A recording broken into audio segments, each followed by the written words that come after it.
Hello, everybody. Welcome to our webinar on mental health, diversity, and games. My name is Dean Takahashi. I'm the lead writer for GamesBeat at VentureBeat.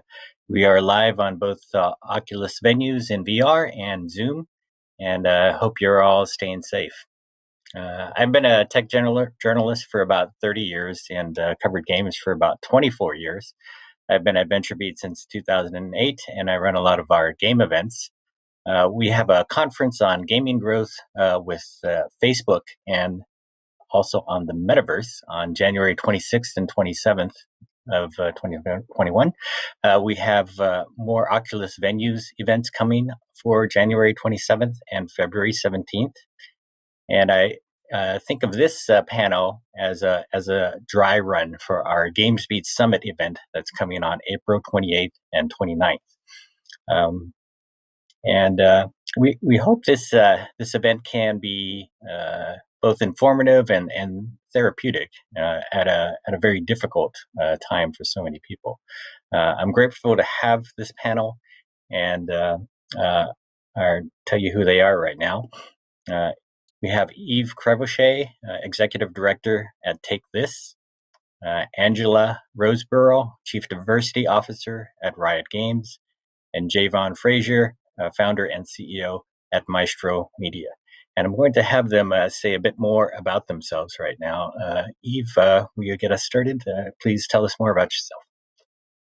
Absolutely. So again, I'm Eve Crevoshay. I'm the executive director of Take This, which is a mental health nonprofit that serves the game industry and the game playing community.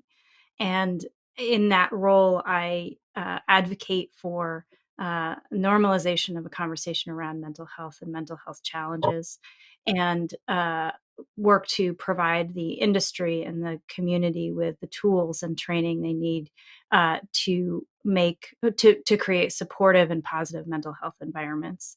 And our tagline is, "It's okay to not be okay." That's a good one. Angela, please introduce yourself too.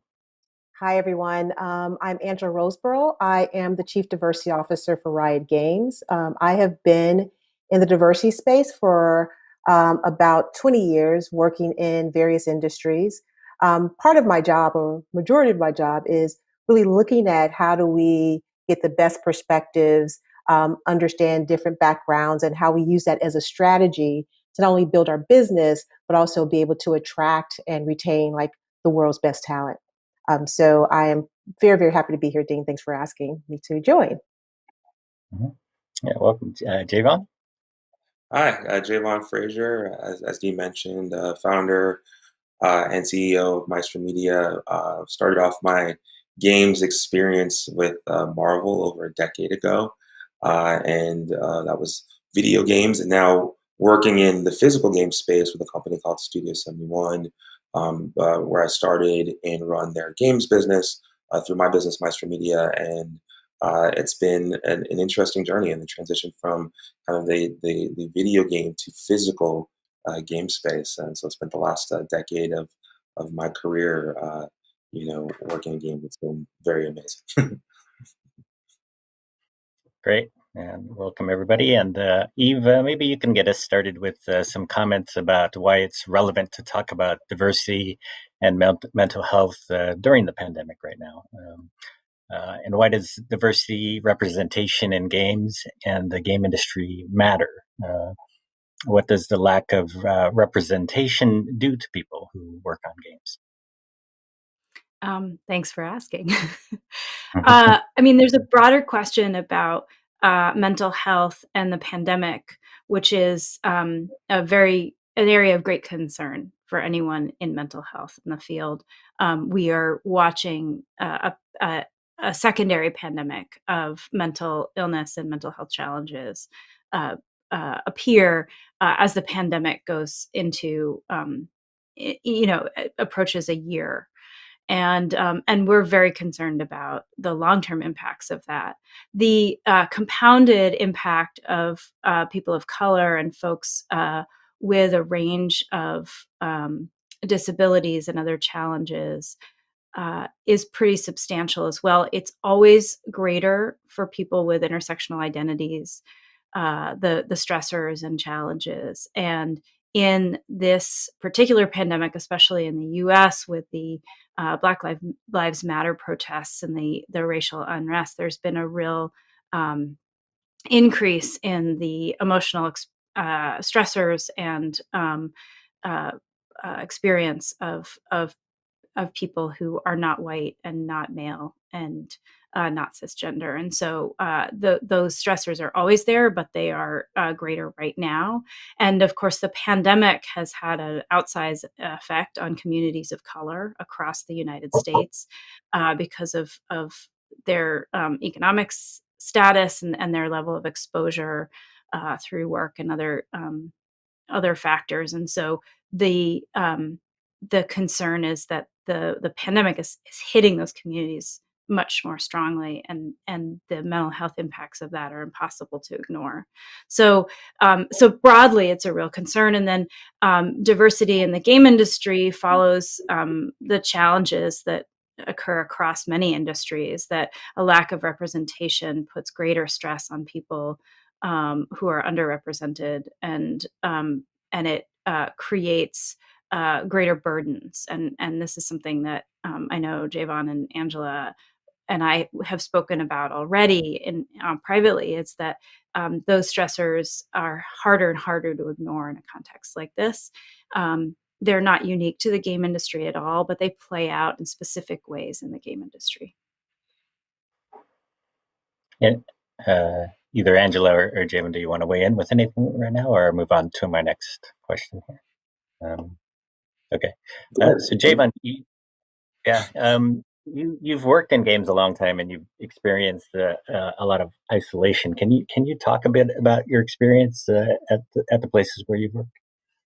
Yeah, I think feelings of isolation in any new job are commonplace, but feelings of isolation in the game space as an executive of games is even more commonplace, because the peer groups that you need with people of your common background and experience are either very small or non-existent in many cases. Taking it back a little bit further, I was the first African American president of my business school, NYU Stern, and I never felt more isolated than when I was the president. And I remember watching The West Wing, just see like what it meant to be the president of the school. And I was very fortunate to have an African American dean, Gary Frazier, who actually shares my name, no relation, kind of step in and really help me with my experience there. So when I moved into games at Marvel, particularly, I look for those types of communities, and I was very fortunate to have TQ Jefferson, who was the VP of production when I was the VP of marketing for Marvel Games, and because he was an African American male, I clinged on to him, and we had a camaraderie that actually helped to drive the business forward.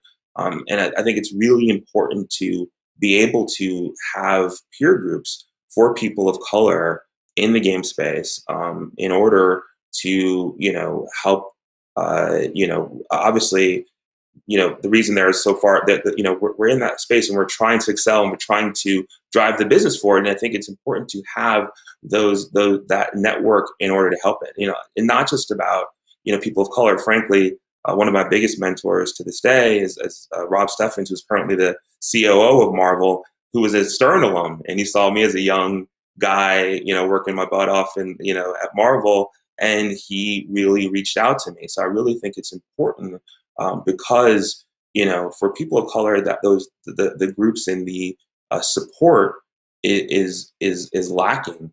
It's important to have those types of groups and people to help with people of color as they're trying to move the business forward. Mm-hmm.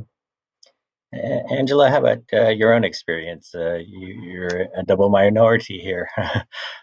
What would you say is your truth here, I guess?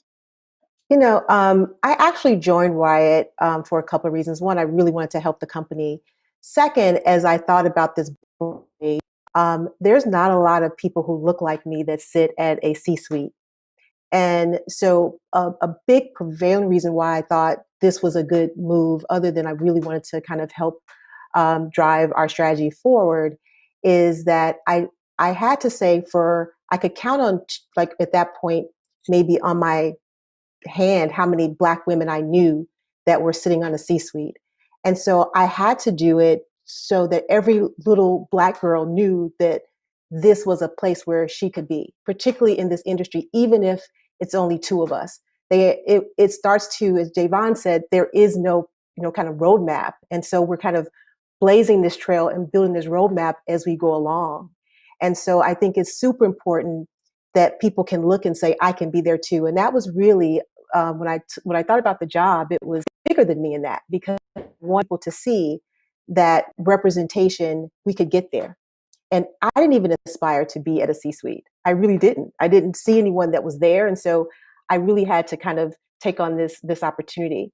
And it was amazing to see the way the gaming community, particularly women and particularly people of color, saw me at Riot and kind of reached out to me. And I think it's so critically important, particularly there is not a lot of people of gaming, that we really have to deliberate in building that community and deliberate in making sure that we are helping others as we move. And I think that's a responsibility. When I first came to Riot, I think it was maybe 2 or 3 days before I saw someone who looked like me. And we have a ERG, our Riot Noir. And for those of us, it's like, if you see someone that looks like you on this campus, you must give the head nod. Like, you must acknowledge. And that is so super, that we hold ourselves accountable, because, you may go a couple of days because you're the only one in a room, and you will see someone on campus in the good old days, where you just could say, give a head nod and just an acknowledgement that I see you. And that is so super, super important, particularly with groups that they're just, where you're underrepresented, and you are not in every space. So That's such an I agree important. with that. That's so amazing. I mean, I get made of. I remember walking around the Disney campus, and you would see a person, an African American, and you would give them the head nod, and they go, "Do you know that guy?" I was like, "Well, kind of, right?" And it was like trying to build that camaraderie of like, "Hey, I see you, you see me. We're here together." And I think the head nod is an important point. That's funny that you brought that up. Because it's, it The can be importance of, isolating, as you said. yeah, the importance of community for mental health cannot really be overstated. It's one of, when we think about access to mental health care and resilience, we think about access to supportive community. And that's why at Take This, we emphasize the creation of healthy communities so much. And that is doubly important for people who feel and experience isolation because of who they are and how they show up in an environment, in a work environment. And so, like, just to affirm, like, the science is there for that. And so ERGs and, play research groups, affinity groups, both in companies and across the industry, are really, really important. And there's been a growth of those recently, and growth of support of those, which is wonderful to see. Yeah. Mm-hmm. So we have some very experienced people on this session right now, and I think of younger people and how much more, say, intimidating it can be to go into a workplace and sort of be the only person of that kind, right? And I wonder, what some thoughts are about that. There's this sense of responsibility that Angela brought up. You're a role model. You're a leader. You set examples, and you also sort of represent your particular race or point of view in a lot of the meetings that will happen. Like, if they're looking for an expert on a subject, they would just turn to you because you're the only one, right? But I guess this can be a source of stress for people as well, right? Eve, do you want to address that a bit?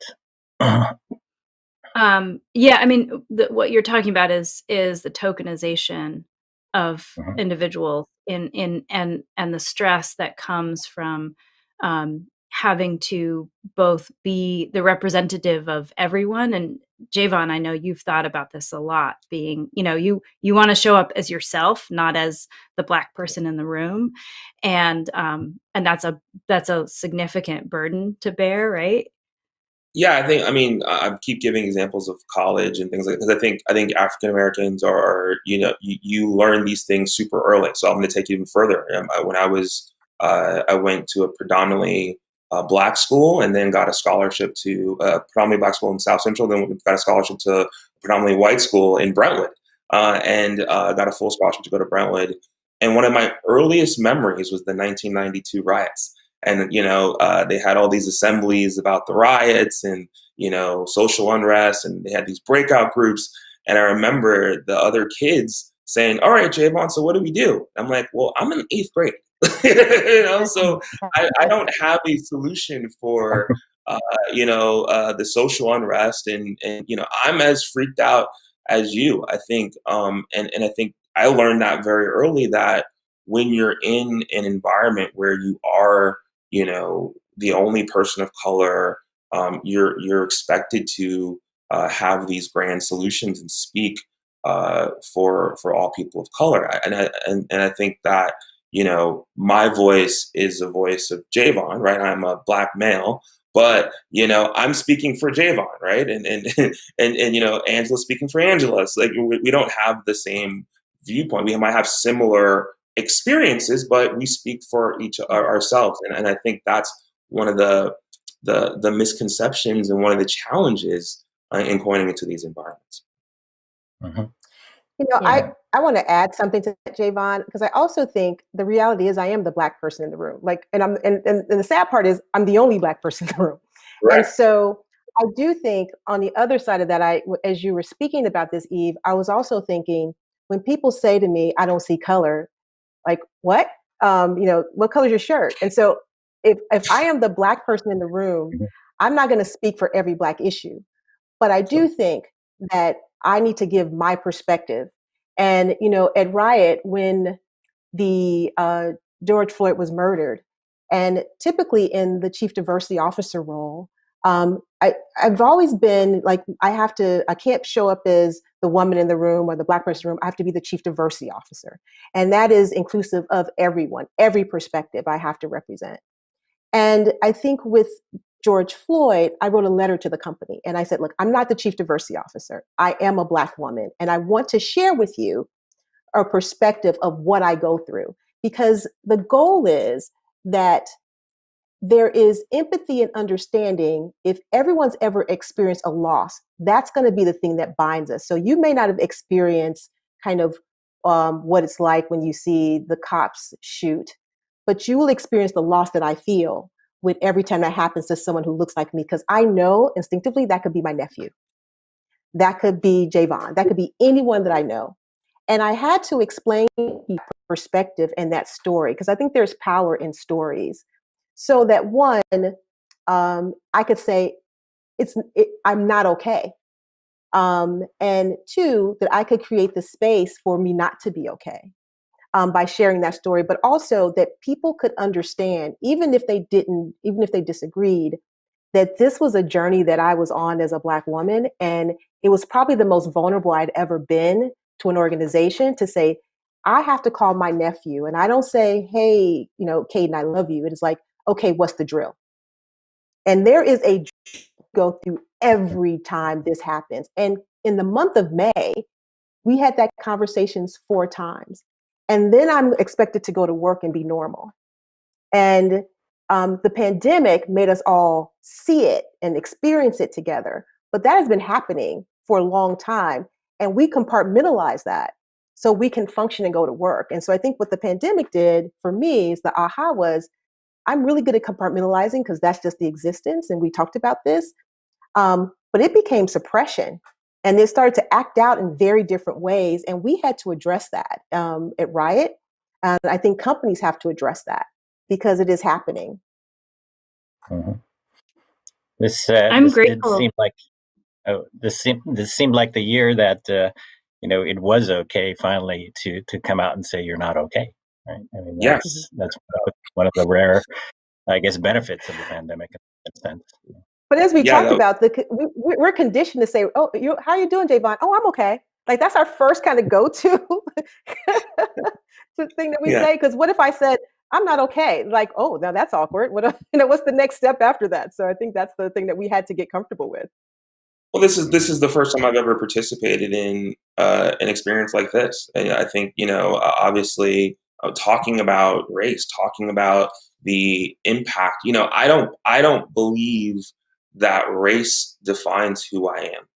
I believe that I've had a bunch of experiences that have been provoked by race that have made Javon, and I think that this is the first time I've had to really talk about it with a variety of people and really self-examine it. Because you're right that in the pandemic, in this shared trauma, it was finally okay to say, no, I don't feel good. I'm going through something, and every call, every Zoom I get on for the business kind of starts like that, right? And so I think to your point, Dean, yeah, you're right. The only benefit of this COVID-19 pandemic is a heightened sense of empathy, where it's okay to feel for other people and not be okay, and have these types of dialogues, which I think is the key to kind of us moving forward, as a society.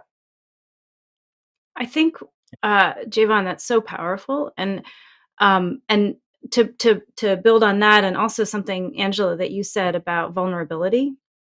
The One of the things about mental health in a work environment is that it in order to talk about it, you have to be vulnerable, like super vulnerable, and that can be very, very intimidating and scary.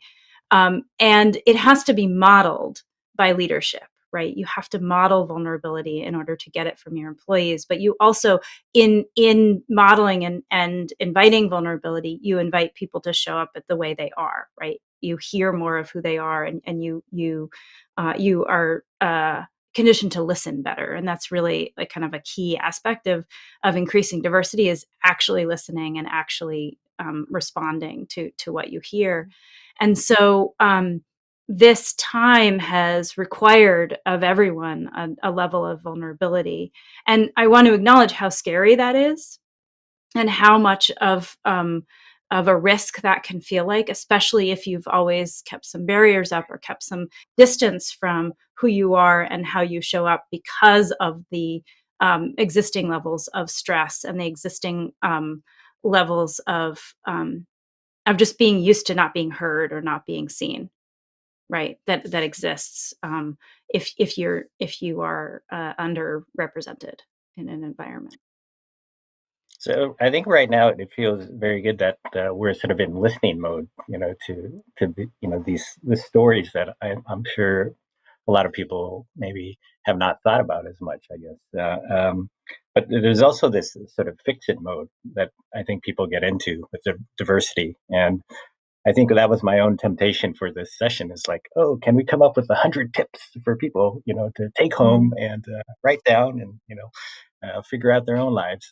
But maybe sometimes that's not always, I guess, appropriate. I think if you have a lot of sympathetic people who hear you, they just may be in that rush to help you fix it, and sometimes that's not what you're looking for, right?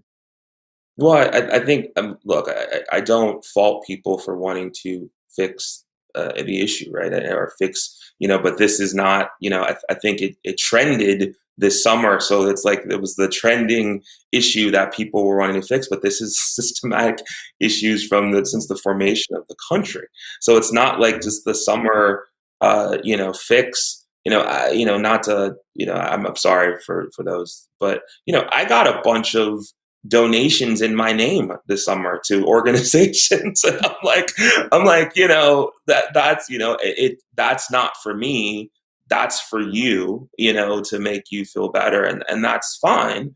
But I think what's been more therapeutic or more beneficial is to have the open dialogue, because it's not an easy fix. It's not something where we're gonna, someone's gonna put together a PowerPoint presentation and fix systematic racism, very quickly. It's about conversation. It's about healing. If we're talking about trauma on this this meeting, trauma takes time to heal. And it's really about conversation. And so even in preparing or talking with you all for this, it's been therapeutic for me. And I think, the hope is that someone listens to this and sees this, and something that we say is like, oh, I remember when Angela was talking, I was like, oh my God, that happened to you. You feel that way?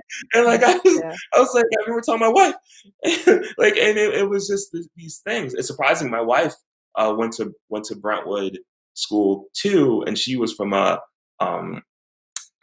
predominantly African American neighborhood and went to Brentwood school, and we ended up getting married, right? Because I think we went through this shared trauma, which kind of connected us for the rest of our life. But I think just the conversation and the dialogue is what's really helpful in this time. From my perspective, I need less sympathy and more empathy. I don't think we're victims. I think, as Javon said, systematic racism exists. Empathy is through understanding. And you may not ever know what it's like to sit in my seat. Like, yeah, I shouldn't expect you, but you can understand what hurt feels like. You can understand what pain feels like. And that's the stuff that if you can have that shared emotion, even if you don't understand the circumstance, that's what I think that we need to be thinking about. And how do we, through empathy, build trust? So I can continue to have that vulnerability and not feel judged and not feel like you don't know. And for folks who are not of the groups, of the impacted groups, it's okay to not know what to do. I mean, you don't have to fix, you have to listen. And I would say to folks that what I would say to folks is ask the people that you're talking to, what do you need in this moment? And honor that. Like, what is it that you need in this moment? Is if they say, I need a day off, honor that. I need to just go do my job. Honor that. I find most of us want to help and fix. And the third thing I would say is to join a resource group. Like, part of what's, I think, the power of the resource group is that you get to see a different community and you get to build understanding. There's this thing I used to go by, the saying that says, treat people the way you want to be treated. And I think in this era of diversity, it is treat people the way they want to be treated. Because how I may approach a situation may be want to be treated may be very different. And I think we just have to put ourselves in the space of helping the person that is in pain versus here's what I think I need to do to fix you. Or doing things like, well, I didn't mean it that way. I get to own how I feel. I get to own that. And I would want people to think about how do you honor kind of how I feel and give people what they need in the moment.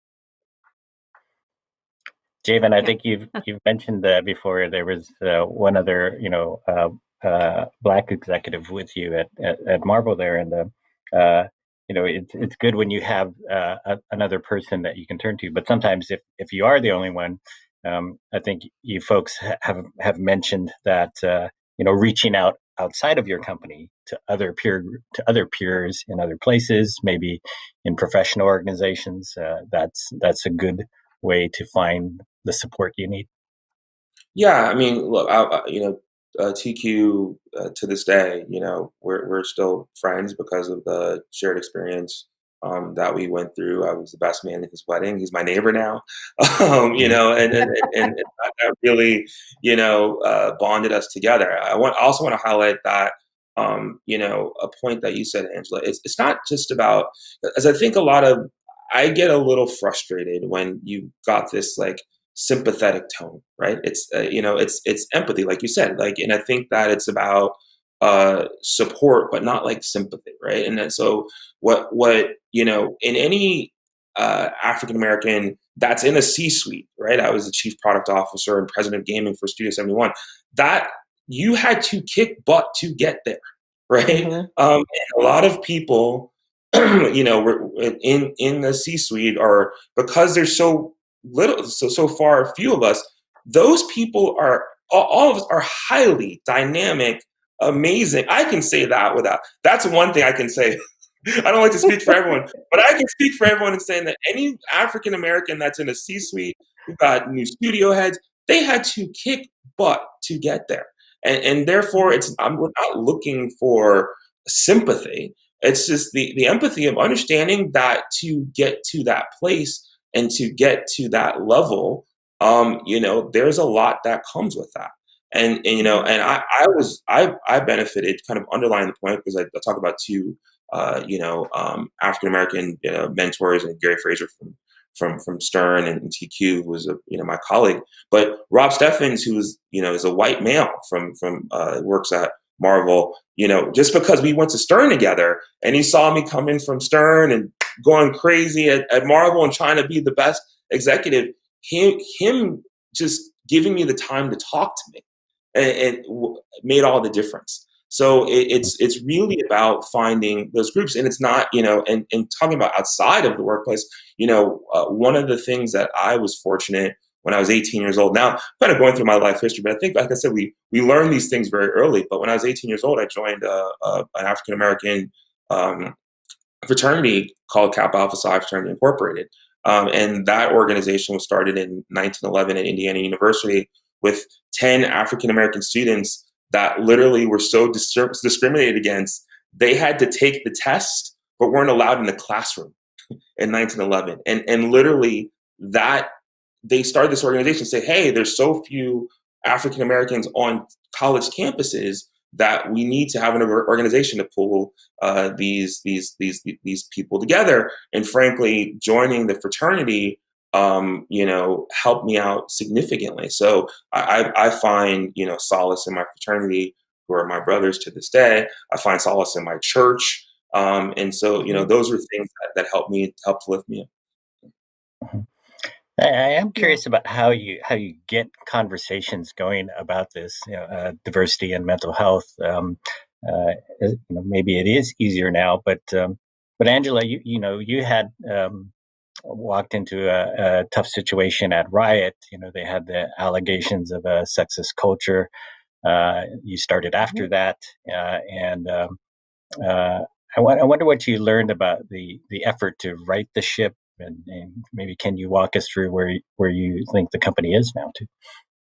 Yeah, thanks for that question. So, 2 years ago, we had a wake-up call where we were driving kind of the platform, and you didn't take notice as to what was kind of going on in the organization as you get to scale.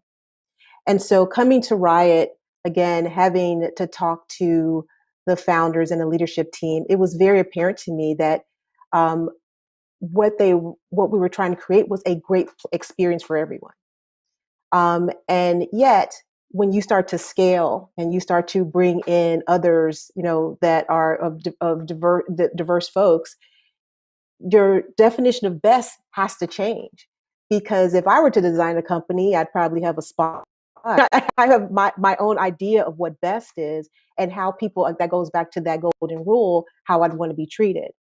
The second part for us is there's a part when you grow really fast at scale. You're not the same company as you are with 100 employees, and that company's not the same as 200 employees, and that company's not the same as 2,000 employees. There becomes a place where a process really makes sense to make sure that you are fair and consistent. Because you grow so fast that you don't know all your employees anymore. And so we had to reckon with that. The one thing that really attracted me to Riot was, as I was researching them, I got their website. There was an acknowledgement to say, we're sorry. We have to do better. And when I walked into Riot, there was this hurt all over. Like rioters are really passionate. They love them. They love the company, and they love players. And there was a hurt there in terms of feeling let down by a company and by its leaders. And the leaders will say, we did not live up to it. So a lot of that, as I talked about, was listening. 90 days in, I'm like, give me 90 days. Let me figure out kind of where we are. I spoke to almost everyone in that company, and I spent a lot of time investing. and coming up with a plan. But I knew the mental toll that it takes when you love something and you love a riot company, it hurts you. And that's what I kind of felt going into that organization. So we had to heal. We had to heal by listening. We had to heal by acknowledging. We had to heal by putting processes in place to make sure that we now can be consistent. Today, it's still a journey for us. We are still learning. We are still falling. One of the things I think we do really well is that we over communicate. Like we will over communicate. We have a biweekly unplugged and where employees can ask us questions, and having that really helps us. I think we are in a space now where we can grow because we now have processes in place. We now have systems in place to catch us. We have really passionate employees who love delivering experience for players. And we started with that commonality. We had to put policies in place so that we make sure that people were treated fairly. And we had to have mechanisms by which we can hear. If we put in things like slate diversity, so I could really focus on bringing in leaders who are diverse, who can start lead iteration of this company, so that I think diversity begets diversity. The ERGs have been so instrumental for me to understand the pulse of the company, and we now have accountabilities for our leadership team on 3 type of metrics. One is on quantitative, qualitative, and then we of them as leaders, and we're growing into that.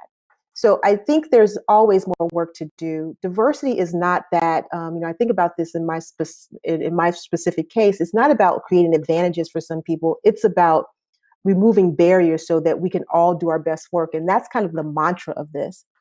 And in that, there was kind of hurt and there was mental anguish that we still have to kind of reckon with. And I think that is something that we continue, particularly in this pandemic, have to start thinking. It became more key. We have to do things like the workshops for our Black ERG.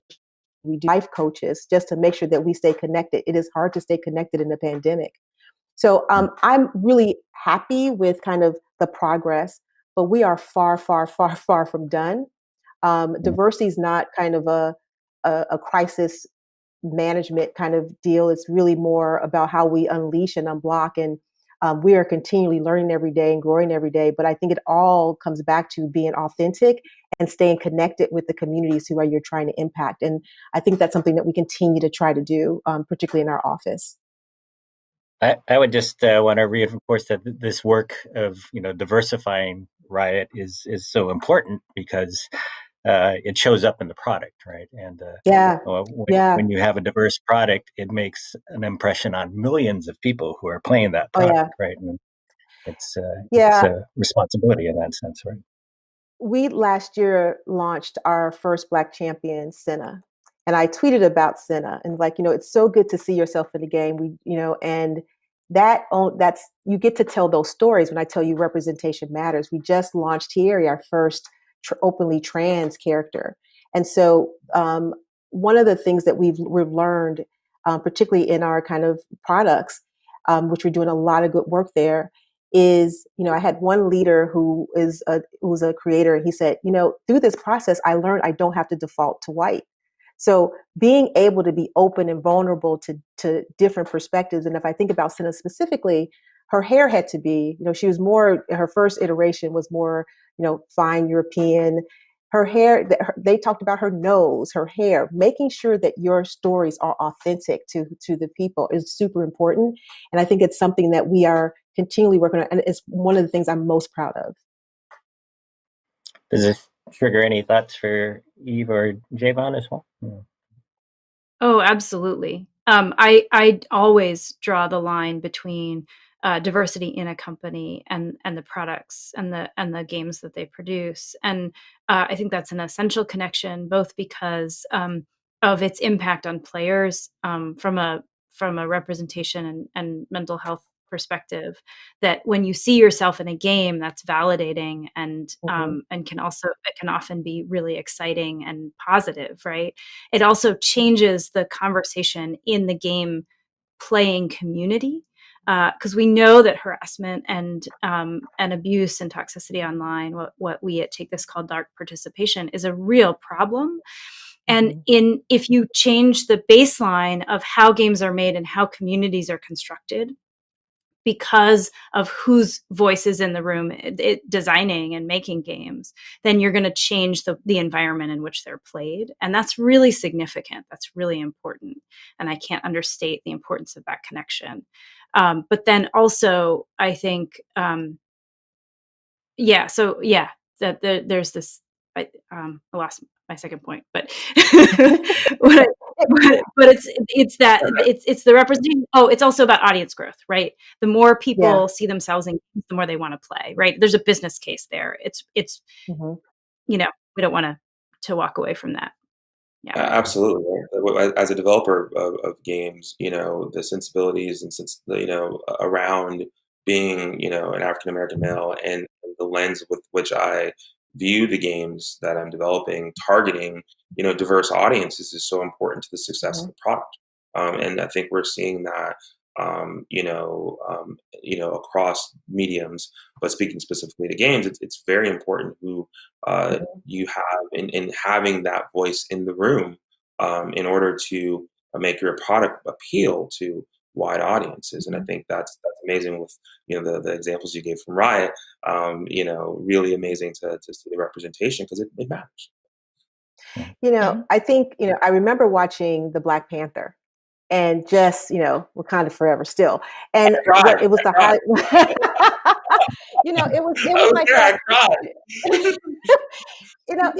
For me, it was like this, and it was this sense of telling a story that really mattered. And I was so proud of that, because not only was it telling a story that I could it resonated with me and telling my story, but the highest grossing, like Marvel, people want to hear those stories and get that perspective. And I think from a diversity, I think telling stories are a super powerful medium to get that kind of connection and those conversations that we really need to have. Like, I like to show people movies to say, watch this movie and let's talk about it. Because I think you can kind of see, it kind of opens itself up to dialogue. And so I really love the mediums, that even in the gaming industry, where we can now talk about our champions and talk about their stories and their lore. And I think that can help other folks kind of engage and understand that these stories matter, but give them a different perspective. But that's a relatively. I mean, that's I just want to encourage our audience to ask some questions as well. And we have some chat functions where in various places where the audience can ask questions. So please feel free to do so. Sorry. No. Go ahead. That concept of the Black Panther is such a relatively new concept, which is so funny, right? Like I remember being at the premiere of Black Panther and sitting down and crying as a grown man, because I was such a Marvel fan my entire life, and I couldn't believe that this was happening. I couldn't believe it was happening until Black Panther came on the screen. I was like, no, this isn't happening. and then the title says, oh my God, it's really a thing. And so representation really matters, but it's fairly a new, the fact is it's a fairly new concept with Black Panther 2014, right? This is and that was so groundbreaking, as you said, Angela, with regards to the box office and the impact. I mean, there was concerns that it wouldn't work, that it wouldn't travel, that all these things, and obviously those things were debunked, and frankly,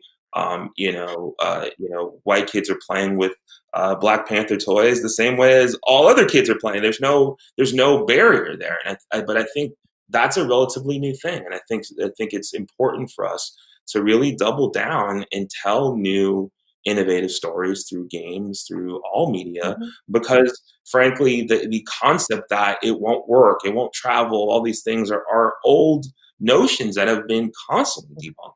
And so it's important to get, diverse people behind the camera, or producers or game developers, in order to tell those stories, because there is an audience that wants.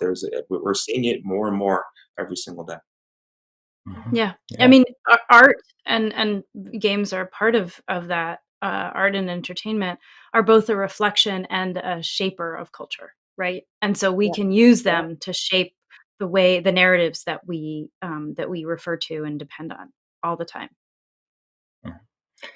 If we get back to some sort of tactical things, I guess some of those tips or advice for young folks. I think Angela, you mentioned in our prep call, having a contract with other women.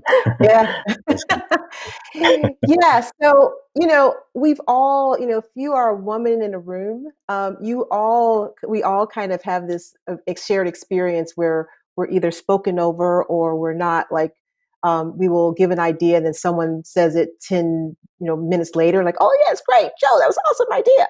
And so when I joined Riot, there were, 3 women on our leadership team. And I remember talking to Alex saying, okay, we're going to get in the room. And if you're spoken over, then I'm going to elevate you. And if I'm spoken over, you're going to say, hey, Angela, good point. And we started to do that. And we contracted with each other just so that it became kind of a joke in a way. But after a while, we stopped being spoken over because we were elevating each other. And I think when you're in spaces where it's only 1 or 2 of you, it's great to contract to just make sure that you're connecting with each other. And that we both can be in the space and we can kind of elevate. So we do things like that. I have lunches with senior women so that we can stay connected. Again, there's not a lot of us. So before the pandemic, we would have lunch and just kind of connect and just kind of breathe. When you walk into a C-suite room or an executive room, I was talking to a CEO once and I asked him where he sat. I'm like, you go in the room, where do you sit? He goes, what do you mean? I asked him like several times and he just sits. I strategically place myself. I'm probably never going to sit next to another woman. I'm probably not going to sit next to a person of color. And those are things that I have to think about before I even kind of start talking. I have to think about the filters of being a woman of color, and what that means in terms of how people are perceiving me. And so making sure I'm very deliberate. You go to a construct where you are, the majority, you don't have to think that way. And I'm not telling folks that, Angela, you shouldn't have to do that. I want you to know that I have to show up differently. And I think that's super important for people to know. And so I think when I see that, I try to contract and give other people these kind of skills of kind of, hey, contract with each other, check in on each other. I have this thing that I say, like, every Oprah needs a Gail. So when I say that, everyone needs someone that they can connect with, because when you're in a room by yourself, you go, is that me? Should I take it that way? You're always questioning, and you need that support system so that you can have kind of a really grounded view and perspective. Because I think we tend to take it onto ourselves and say, I didn't get this thing, then I should have done something different. And sometimes it's not. And so being able to, it helps so much when you are feeling with imposter syndrome, of lack of confidence. So I think it is important that we connect with each other in contract. That's one skill and one tool I would offer to anyone. Or 2. I was blown away when you said that, Angela. When you said that the first time, because I didn't know that other people thought they were concerned about where. And so in taking it back to the comment of TQ was the other Black VP at Marvel in the games. I would be freaked out if he sat next to me in the meeting. Like, I'd be like, dude, don't sit next to me. Like, sit on that side. Go sit over there. Don't get it. And he would make a joke. He would laugh, because I was so conscious about it. But, and I think that's, some of the things that you think about that you frankly, just where you sit, having, lunch with a bunch of, African Americans all together at a table. There's a subconscious kind of thing that you feel. About that. And so I think those are some of the things that, just hearing you talk about it, Angela, I was like, wow, and I know a lot of other people feel like that. I think to kind of get back to your point, Dean, about preparation, I think being, an African American exec is like the ultimate hit driven business, right? You've got to, I've got to kill. I've got to, I've got games on Kickstarter. I gotta knock the Kickstarters out the park, right? Every single time. And I think for preparation, because you are judged in a certain light, you gotta be more prepared and understand that there's a lot that comes with it. And and I think that that's unfair, but it's very true. And I feel like, I've got to be the best. And I've had to do that my entire life to be the first in many different arenas. You've got to outwork. And I think it's important and probably beneficial to any organization to have individuals and people of color in your organization that have that mentality, for God's sake, right? And supporting them in that way is something that I think is really beneficial to any organization. I'm sorry, I know But you. then I wanted to say, I know. can I? Yeah. Oh, I Yep. just wanted to flesh out a small thing about what you said, Javon, which was, you didn't want to sit next to TQ because um, it's associated with trauma, I guess, or like a PTSD or a bad memory of somebody confusing, you with somebody else because you might have been black, or you're both black, and they might say the wrong name when they're looking in your direction. I guess. I mean, that's a little thing that puts you on your defensive, I guess, right? Anytime that TQ would come to sit next to you. And I don't think a lot of people would have realized, like, why would he have a problem with another black man sitting next to him, right? Yeah, I think absolutely. Yeah, the confusion between two African Americans that don't look at all like each other, and saying, being called by the wrong name, or uh, you know, um, always when you're kind of being together, having a preconceived notion, like, why are they always together, right? It's like, well, we're friends, like, why is it an issue that we're always together? And so you have those, I guess, additional considerations that, shouldn't be a thing, but become a thing. And even, people mistaking our names, or people making little jokes. It's like, well, why is it a thing for us to, be friends? But realistically, it's because we were, the only two, or very few in the space, and we were together. So I think that's kind of the point, that, like, we really kind of broke down, because I didn't know, surprisingly, much is that so important for peer groups, that other people felt that way. I just thought that was my thing. And so Yeah. it's this type of dialogue has been, uh, therapeutic for me, just in talking through this with this group. I think it's a shared experience that we all have, and even though we're not a monolith, there's a shared experience that comes with the commonality of, like, we all share the same skin color, and whatever your preconceived notion is or bias is, it is very real, in terms of, like, I don't know how many times I've been standing next to people and they're like, well, what are you talking about? I'm like, well, what are you talking about? And so I do think that you become kind of like, you learn, because if you are a minority, or if you're a woman, you learn how to engage in a way that's going to help you be successful, and say, I have to be better. But I would say to folks, if I were going to give a couple of things, like, if you're at the table, be at the table. Like, you're there. So might as well be at the table. So, and be your full self at that table. And forgive yourself. I think we get extremely hard on ourselves if we fail. You are going to fail, and it is going to be okay. So I turned 50. I'm telling you right now, it is going to be okay. And you get into Mhm. this kind of your head, like, I should have done this, or like, we have to forgive ourselves, and knowing that we're still learning and growing. And it's good to have those expectations, but it's also good to know, that you're going to be okay. Like, you're going to be Yeah, okay. That's not going to kill your career, right? absolutely. I I got I think, mean, a I think couple yeah, of. absolutely. I think you have this. Sorry, and I I was want I to gonna think say, sorry, I think go we have ahead. this Jackie Robinson sort of, like, mentality of, like, I've got to be the best, Mm. trailblazing baseball player of all time. Mhm. And it's hard, like I said, even it's hard to be Javon, right? And you want to Right, be at the table because you have the responsibility of being at the table, and because right. of all the things that come with that responsibility. I do have that, hit driven business mentality of, I've got to kill all the time. I've Yeah. got to be the best. Everything I do has to be the best. And that's been driven into my head, over a lifetime. But I think it is Mhm. important, very similar, like you said, Angela, to have the conversation about, well, some things might not work, and it's okay.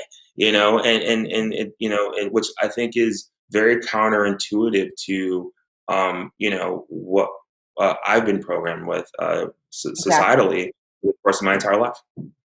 We all have. Yeah. And Yeah, we've got a I think. question for Eve as Okay. well, but Okay. sorry, Eve, if you could Well, go ahead. I was going to say that I, as a white person in this conversation, I wanted to say that talk about the importance of allyship.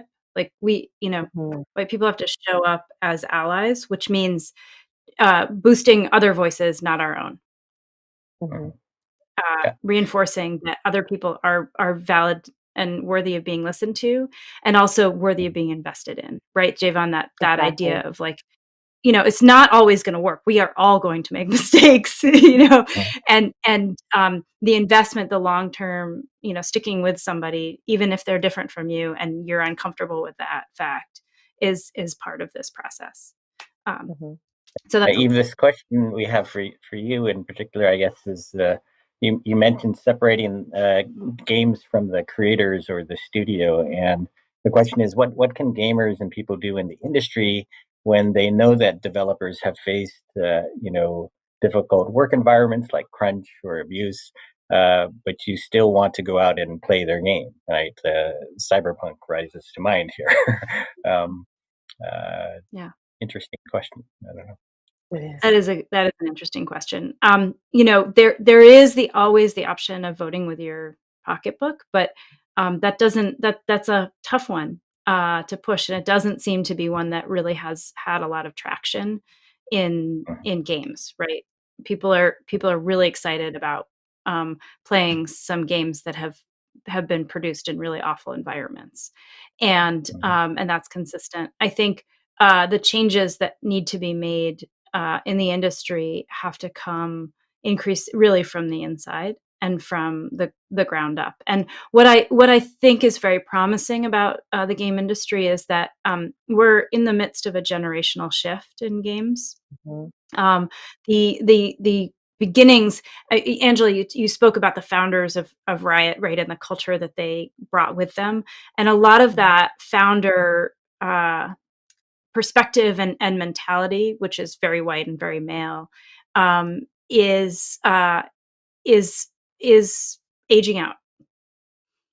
And there's a diversity among new creators and new studio founders and studio heads that I'm very encouraged by. And I think that change takes some time, but that's really where I see the greatest promise. It's a little fatalistic, I suppose, but it to me feels like the opportunity to come, and also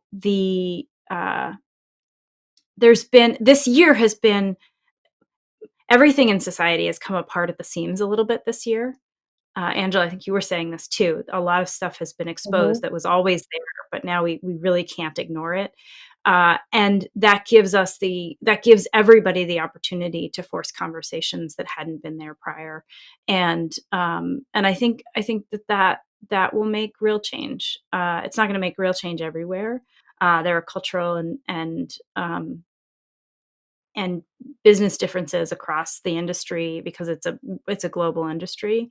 So Mhm. you're not going to see that change everywhere universally all at once. But I think it is happening, and I think that the conversations like this are opportunities to push that forward a little bit. I'd like to add to that, Eve. I think we need to, and I would like we're working with the Fair Play Alliance. I think this is an industry-wide thing that if we could come together as an industry and tackle these on a macro level, I know we can do what we could do at Riot, and that's going to be great. But we should be making the games inclusive for everyone across all industry. And I do think there's a need for the industry to hold ourselves accountable and maybe work together to do some of these things. And so Fair Play Alliance is a partnership that we have with other gaming companies and really leveraging those types of outlets and venues to say, what do we need to do as an industry? What should we be tackling and take it back to our organizations? And that is my dream space for kind of where I would love to see our industry go. I think no one should ever feel like they stop playing a game because they're bullied or harassed or they just don't feel like they're comfortable. And I think we do have to, I think I know there's a lot of things that are happening at Riot and EA and other gaming industries, but if we can come together, I think it could be a very powerful mix, and it's something I think we should continue to just explore. Absolutely. I think the I think industry. we're down to our last couple of minutes here, and I did want to get this one essay question. I think I targeted at Angela, but like how would you define taking a leadership position when it comes to diversity and mental health? And the game industry is full of aggressive companies. Like, what would the most aggressive companies do on this topic, right? And what should individuals do? So I think from a company perspective, I look at it two ways. What do you do for our rioters? And then what do we do for players? And so we've partnered with Crisis Text Hotline. Those are things that we're trying to explore to just make sure that, when people do feel that they need extra, a hotline they can call. We're also kind of doing things like scrubbing, looking at summoner names, like looking at places where we can, again, make it more inclusive and make sure that we are filtering things out like hate speech and those types of things. Internally, we did some things at Riot. We gave folks we knew that the pandemic was one that I could just tell through our Slack channels that people were just a little bit crispy. And because, when you are used to being a community and you don't get to see each other, like things can be misinterpreted. So we gave everyone a week off and said, hey, take the week off in the midst of when we were launching games, because we knew that was important. We started things like no meeting days, so that, when in the pandemic, we were meeting more and more and more and more and more. And so giving people some space just to kind of catch up. We're going into our 2-week holiday break. And so we're looking at those types of things. What I would say is there's no playbook of what we're all going through. And we need to reexamine our benefits. What are we doing around mental health? How are we giving people time, space off? Are we actually helping folks who need to talk to folks? And those are things that we need to start to look at from a benefit standpoint. But from just giving people space during this pandemic, I think we're trying to do the right thing by like giving you time off. We did this one thing for when George Floyd murdered. I said, hey, if you need to take the time. And I told them to put in their email, #I need a minute. And everyone would know that they needed a minute. And we have to create that space. We also have to create space to have the conversations. Like the one thing I would say, I grew up on the South Side of Chicago. And if I were to tell my mother I was depressed, she would tell me to go outside and play. Like even the mental health stigma, particularly in my community, was not one that we addressed. And so we have to get comfortable that even, we have to kind of ditch old paradigms of how we talked about it. We went to our churches, like we went to, our friends, but it was always kind of discouraged to mental health was not something we would actively talk about in my household. So getting to the point where I can do that and just make that okay. The one thing else I would say, if someone says they're not okay, ask them what they need. And we're trying to get to that point. So to answer your question, Dean, just, we created spaces so people could have time to kind of recollect, refresh, reset. I think we need to look at it from a mental health perspective, like what are our benefits that we're offering our rioters. Well, well said. And I think everything here has been well said. I'm sorry we're out of time. We could have gone for a couple more hours. Absolutely. But I want to just thank everybody for your contributions today, and appreciate it. And I think this idea of treating everybody as individuals as much as you can really matters right now. So thank you, and thanks to our audience. Thank you. Thank you. Thank you guys.